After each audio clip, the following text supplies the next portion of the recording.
घड्याळ तेच वेळ नवी, निर्धार नवपर्वाचा, कर्जत खालापूरच्या सर्वांगीण विकासाचा. कर्जत तालुका राष्ट्रवादी काँग्रेस पार्टी जनसंपर्क कार्यालयाचं लोकार्पण. कर्जत खालापूरच्या सर्वांगीण विकासाची निर्धार सभा बुधवारी 29 नोव्हेंबर 2023 रोजी सायंकाळी 4:30 वाजता. स्थळ पोलीस मैदान, कर्जत, जिल्हा रायगड.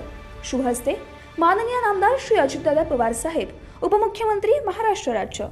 सभेचे अध्यक्ष माननीय श्री सुनीलजी तटकरे साहेब, खासदार तथा प्रदेशाध्यक्ष राष्ट्रवादी काँग्रेस पार्टी.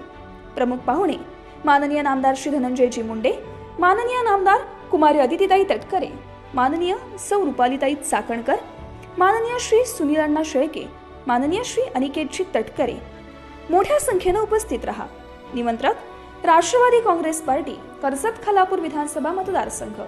स्वागतोत्सुक श्री सुधाकर परशुराम घारे, माजी उपाध्यक्ष, रायगड जिल्हा परिषद.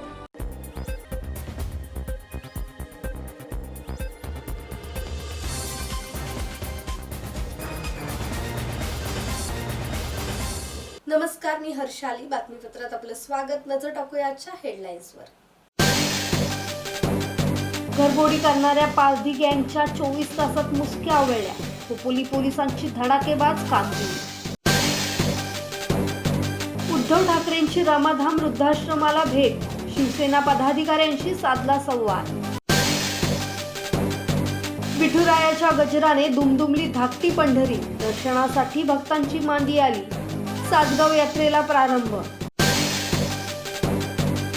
दिघगाव रेल्वे स्थानक सुरू करण्यासाठी सयांच्या मोहिमेला प्रचंड प्रतिसाद. शेगाव पाथर्डी विधानसभा मतदारसंघात दुष्काळ जाहीर करावा, गोकुळ दौंड यांचे पाथर्डीत उपोषण. राज्यस्तरीय वक्तृत्व स्पर्धेत रायगडच्या आराध्याने पटकावला द्वितीय क्रमांक. भाऊ कुंभार चाळीतील दरवाजांना बाहेरून कड्या लावून 4 घराची कुलूप तोडून चोरी झाल्याने सर्वत्र खळबळ उडाली असताना चोरट्यांना पकडण्याचे मोठे आव्हान पोलिसांसमोर होते. पोलीस निरीक्षक शीतल राऊत यांच्या मार्गदर्शनाखाली पोलीस उपनिरीक्षक सुधाकर लहाणे यांच्या पथकाने अवघ्या 24 तासात आरोपींच्या मुसक्या आवळल्याने खोपोली पोलिसांचे कौतुक होत आहे. आरोपी पारधी टोळीचे असल्याची माहिती समोर येत असून खोपोलीत झालेल्या घरफोड्यांचे कनेक्शन या टोळीशी असल्याचा संशय पोलीस व्यक्त करत आहेत. 24 तासांच्या आत पारधी गँगचा शोध पोलिसांनी लावल्यामुळे खोपोली पोलिसांच्या धडाकेबाज कारवाईचे कौतुक होत आहे. वरिष्ठ पोलीस निरीक्षक शीतल राऊत यांच्या मार्गदर्शनाखाली पोलीस उपनिरीक्षक सुधाकर लहाणे, सहाय्यक पोलीस निरीक्षक प्रवीण स्वामी, प्रदीप कुंभार, प्रवीण भालेराव, रामा मासाळ यांच्या पथकाने रवी उर्फ हडाका मधुकर पवार, कृष्णा गोटूराम काळे, दोघेही कात्रज, पुणे यांच्या मुसक्या आवळल्या आहेत. संदीप ओवाळ, संवाद मराठी लाईव्ह, खोपोली. खोपोलीतील रामाधाम वृद्धाश्रमाला शिवसेना पक्षप्रमुख उद्धव ठाकरे यांनी भेट देऊन वृद्धाश्रमाची पाहणी करत शिवसेना पदाधिकाऱ्यांशी संवाद साधला. यावेळी उद्धव ठाकरे यांनी रामाधाम मधील जुन्या आठवणींना उजाळा देत रामाधाम वृद्धाश्रम नसून दुसरे बालपण असल्याचे सांगितले. उद्धव ठाकरे यांनी खोपोलीतील रामाधाम वृद्धाश्रमाला भेट देत प्रमुख पदाधिकाऱ्यांशी संवाद साधला. शिवसेना प्रमुख बाळासाहेब ठाकरेंच्या पुढाकारातून साकारण्यात आलेल्या रामाधामच्या आठवणी सांगताना उद्धव ठाकरे भावुक झाले होते.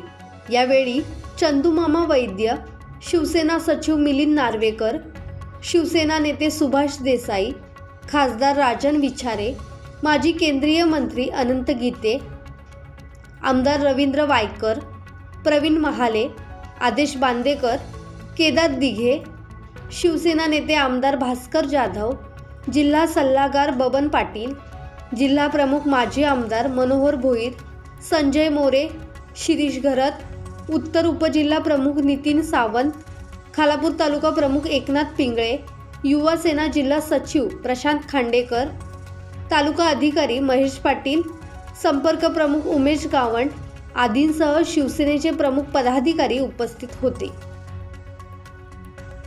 ब्युरो रिपोर्ट, संवाद मराठी लाईव्ह, खोपोली.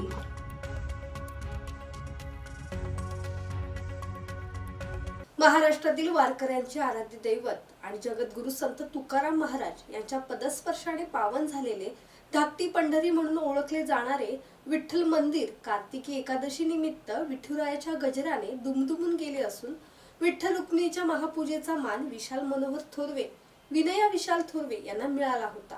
श्री विठ्ठल रुक्मिणीची महापूजा विशाल मनोहर थोरवे, विनया विशाल थोरवे यांच्या हस्ते झाली. महापूजा झाल्यानंतर भाविकांनी दर्शनासाठी रांग लावली. यात्रा महाराष्ट्रभर प्रसिद्ध असल्याने भाविकांची मोठी गर्दी होत असते. पोलीस प्रशासनाने वाहतुकीची चोख व्यवस्था ठेवली आहे, तर नगरपालिकेने सर्व व्यवस्था चोख ठेवली असल्याची माहिती देवस्थानचे अध्यक्ष ॲडव्होकेट सुधीर पाटील यांनी माध्यमांशी बोलताना दिली आहे. आता जी महापूजा झाली आहे त्या महापूजेनंतर दर्शनाच्या आता रांगाच सुरू झाल्या आहेत आणि प्रथम इथले जे यात्रेतले व्यापारी आहेत हे दर्शनासाठी येतात. त्यानंतर अनेक दिंड्या ह्या ठिकाणी येणार आहेत. त्या दिंड्यांमध्ये प्रामुख्याने खालापूर तालुका, कर्जत तालुक्याच्या दिंड्या येतात आणि दर्शनाच्या रांगांची चोख व्यवस्था केली आहे. तसंच प्रशासनाने चोख व्यवस्था त्यांची बजावली आहे. ट्राफिकची जी काही समस्या आहे ती खोपोली पोलीस स्टेशनच्या मार्फत ती सोडवण्याचा ते प्रयत्न करत आहेत आणि जे रोज आत्ता जे भजन कीर्तनाचे कार्यक्रम आहेत ते पूर्ण दिवस चालू राहणार आहेत. रात्री 10 वाजता कीर्तन चालू होईल आणि मग अशा पद्धतीनं हा जो एकादशीचा समारोह आहे तो संपन्न होईल. सर्वप्रथम इथल्या सर्व नागरिकांना कार्तिकी एकादशीच्या खूप खूप शुभेच्छा. आज कार्तिकी एकादशीनिमित्त आम्हाला इथे पूजेचा मान मिळाला थोरवे कुटुंबियांना. त्यानिमित्ताने मी सगळं इथल्या पंचक्रोशीतील सगळ्या लोकांचा आणि देवस्थानाच्या वतीने सगळ्यांना धन्यवाद देतो. आणि इथली पूजा आज आम्हाला मान मिळाला त्यामुळे आम्हाला खूप खूप आनंद झालेला आहे आणि अतिशय आमच्यासाठी खूप आनंदाची गोष्ट आहे ही की आम्हाला आज इथे पूजेचा मान मिळाला. यावेळी देवस्थान कमिटी अध्यक्ष सुधीर पाटील, माजी नगराध्यक्ष सुनील पाटील, कृष्णा पाटील, व्यवस्थापक मारुती पाटील उपस्थित होते.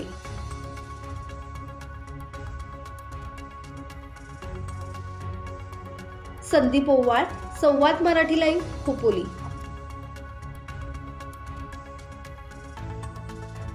दिघा गाव रेल्वे स्थानक सुरू करण्यासाठी ऐरोली दिघा स्थानकाच्या बाहेर खासदार राजन विचारे यांच्या माध्यमातून सह्यांची मोहीम राबवण्यात आली.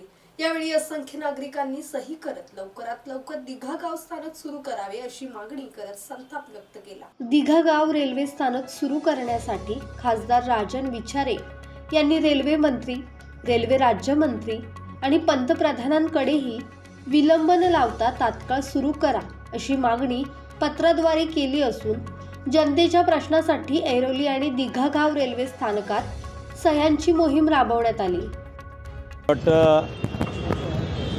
या 8 दिवसापूर्वीच या ठिकाणी या नवी मुंबई शहरातले सर्वात मोठा प्रकल्प म्हणजे तुम्ही जर बघितलं असेल 2012ला ह्या मेट्रोचं काम त्या ठिकाणी सुरू झालं आणि जवळजवळ 9 स्टेशन त्या ठिकाणी ती तयार झाली होती.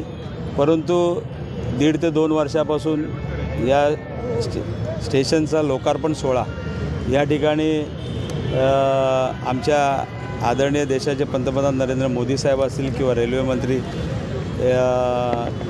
किंवा इतर मंत्री महोदय यांना वेळ मिळत नसल्या कारणाने तो सोहळा त्या ठिकाणी रखडला होता. 30 तारखेला आदरणीय मोदी साहेब या ठिकाणी येणार होते, परंतु तोसुद्धा कार्यक्रम रद्द झाला. असं 2 ते 3 वेळा असं झाल्यानंतर मला वाटतं त्या तिथले नागरिक त्रस्त झाले होते. कारण शेवटी हे सर्व जे प्रोजेक्ट आहेत हे जनतेच्या पैशातून होत असतात आणि आज जवळजवळ हजारो कोटीचा हा जो प्रोजेक्ट होता मेट्रोचा तो त्या ठिकाणी आदरणीय पक्षप्रमुख उद्धव ठाकरे साहेब असतील, आमचे आदित्य ठाकरे साहेब असतील यांनी त्या ठिकाणी हे आंदोलन घेण्यासाठी त्या आम्हाला सांगितल्यानंतर आपले जिल्हाप्रमुख विठ्ठल मोरे असतील, द्वारकानाथजी भोईर असतील आणि आमचे शिवसेनेचे सर्व पदाधिकारी 10 दिवसापूर्वी त्या ठिकाणी सह्यांचं आंदोलन हे केलं. मनोज भिंगारडे, संवाद मराठी लाईव्ह, नवी मुंबई. महाराष्ट्र शासनाने अहमदनगर जिल्ह्यातील 14 तालुक्यातील 96 महसूल मंडळ दुष्काळग्रस्त म्हणून जाहीर केली, परंतु सतत दुष्काळग्रस्त म्हणून सरकार दप्तरी नोंद असलेल्या पाथर्डी तालुक्यातील काही महसूल मंडळे या यादीतून वगळले असल्याने भाजपचे ओबीसी सेलचे जिल्हा अध्यक्ष गोकुळ दौंड यांनी पाथर्डीत उपोषण सुरू केले आहे। संपूर्ण शेगाव पाथर्डी विधानसभा मतदारसंघातील गावे दुष्काळग्रस्त म्हणून जाहीर करावीत अशी लेखी मागणी सरकारकडे केली असल्याने संपूर्ण मतदारसंघातून त्यांच्या उपोषणाला उत्स्फूर्तपणे सर्वपक्षीय जाहीर पाठिंबा मिळत आहे।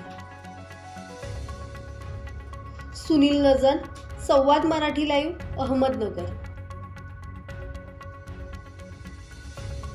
राज्यस्तरीय वक्तृत्व स्पर्धेसाठी शेगाव येथील भारतीय साक्षरता प्रसारक मंडळाच्या वतीने दिला जाणारा कैलासवासी बाळासाहेब भारदे फिरता स्मृती करंडक नांदेड येथील महात्मा फुले माध्यमिक विद्यालयाने पटकावला।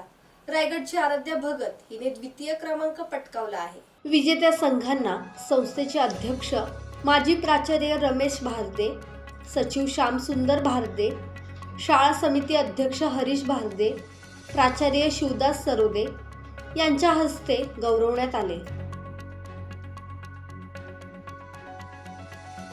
किरण बांधणकर, संवाद मराठी लाईव्ह, पेठ। बातमीपत्रात आपण इथेच थांबतोय। भेटूया पुढील बातमीपत्रात, तोपर्यंत नमस्कार। श्री गणपती संस्थान महड, तालुका खालापूर, जिल्हा रायगड। श्री वरद विनायकाच्या भक्तांसाठी भक्त निवासाची सोय, स्वच्छता आणि 24 तास गरम पाणी, सीसीटीव्हीची नजर। आगाऊ नोंदणीसाठी संपर्क करा 02192 26 69 12 72 76 47 38 54।